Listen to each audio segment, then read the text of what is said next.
ये वही लोग हैं जो मनु को मानते हैं और मनु का कानून मानते हैं। ये हमेशा चाहते हैं कि जो हम पहले जो राजा वाली ज़िंदगी जी रहे थे, आज भी वो राजा वाली ज़िंदगी जिए। मगर संविधान जब से आया है तो इनको वो राजा वाली ज़िंदगी नहीं मिल रही है कि आपको अभी तक पानी नहीं मिला, आपको अभी तक पानी नहीं मिला। तो ये क्या मानसिकता चाह रहे हैं? ये एक शोषण करने का इनका एक नया तरीका है। भ्रष्टाचार बढ़ाना चाहते हैं, जातिवाद बढ़ाना चाहते हैं, शोषण बनाना चाहते हैं। जो मानव को एक सम्मान नहीं समझता, जो संविधान को आज भी संविधान को नहीं मानते, मनु को मानते हैं। जो मानव और मानव का शोषण करना चाहे ना, वो ब्राह्मण नहीं है मेरे हिसाब से। वो ब्राह्मण कैसे हो सकता है जिसकी मानसिकता ये है कि भाई मैं सभी इंसानों का शोषण करके मैं सबसे श्रेष्ठ बनूं, तो वो ब्राह्मण कैसे हो सकता है? मामला जो है, ये वही लोग हैं जो मानव और मानव का शोषण करना चाहते हैं। ये वही लोग हैं जो एक पक्ष को ना शोषण करना चाहते हैं, उन पर राज करना चाहते हैं। ये चाहते ही नहीं है कि कोई भी बराबरी का दर्जा इनको दिया जाए। ये हमेशा वही चाहते हैं कि ये व्यक्ति जो हैं हमें सलाम करके जाए, हमें नमस्ते करके जाए, हमारे पैर छू के जाए। तो ये वही लोग हैं। ये लोग चाहते ही ये हैं कि ये लोगों का हमेशा शोषण होता रहे।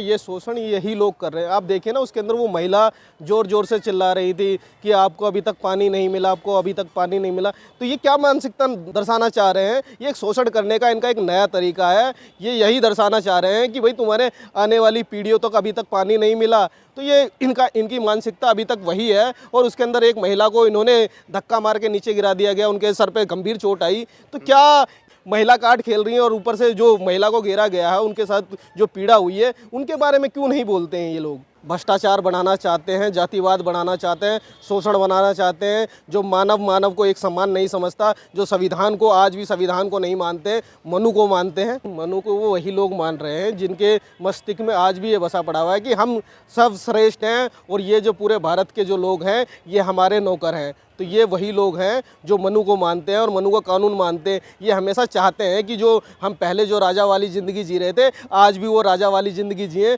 मगर संविधान जब से आया है तो इनको वो राजा वाली ज़िंदगी नहीं मिल रही है।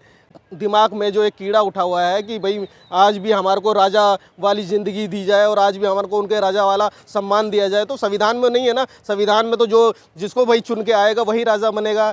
वोट की पावर दी गई है। वो ब्राह्मण है ही नहीं। जो मानव और मानव का शोषण करना चाहे ना, वो ब्राह्मण नहीं है मेरे हिसाब से। वो ब्राह्मण कैसे हो सकता है जिसकी मानसिकता ये है कि भाई मैं सभी इंसानों का शोषण करके मैं सबसे श्रेष्ठ बनूं, तो वो ब्राह्मण कैसे हो सकता है? ब्राह्मण का भाई मेरे को ऐसा लगता नहीं कि उनके विचार ऐसे होंगे कि मैं एक मानव का शोषण करके मैं सबसे उच्च लेवल पे बन जाऊँ और ब्राह्मण कहलाऊँ। तो मैं मानता नहीं हूँ कि भाई ये ब्राह्मण लोग हैं। ब्राह्मण लोग वो लोग हैं जो चाहते हैं कि बिल्कुल बराबरी का दर्जा होना चाहिए। अब आप चाहेंगे कि बराबरी का दर्जा ना हो, मुझे ही सबसे श्रेष्ठ कहा जाए, तो आप ब्राह्मण नहीं कहलाएंगे। भीम आर्मी ने इस मामले को बिल्कुल तूल नहीं दी है। भीम आर्मी हमेशा चाहती है, भीम आर्मी हमेशा संविधान के दायरे में काम करती है, संवैधानिक एक्टिविटी के दायरे में काम करती है। और भीम आर्मी खुद कहती है कि हम संविधान को मानने वाले लोग हैं। मामला तो वहीं से शुरू हुआ हो, प्रदर्शन चल रहे थे और वहां पर पत्रकारों को पीटा और वही पत्रकार दिल्ली यूनिवर्सिटी में पहुंचे। के अंदर एक पत्रकार थे जो दिखा रहे थे मेरे हाथ पे चोट लगी। आप बताइए ना, हाथ पे चोट कैसे लगती है? घुसंड मारने से हाथ पे चोट लगती है?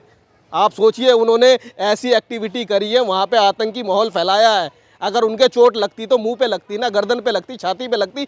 यहाँ क्या मैं हाथ में लगने की वजह क्या है? हाथ में लगने की वजह है कि उन्होंने तो हाथा सकती है। तो मैं आपको वही बता रहा हूं, अगर आप किसी से हाथापाई करेंगे, आप किसी को मुक्का मारेंगे, तब जाके आपके हाथ पे चोट लगेगी।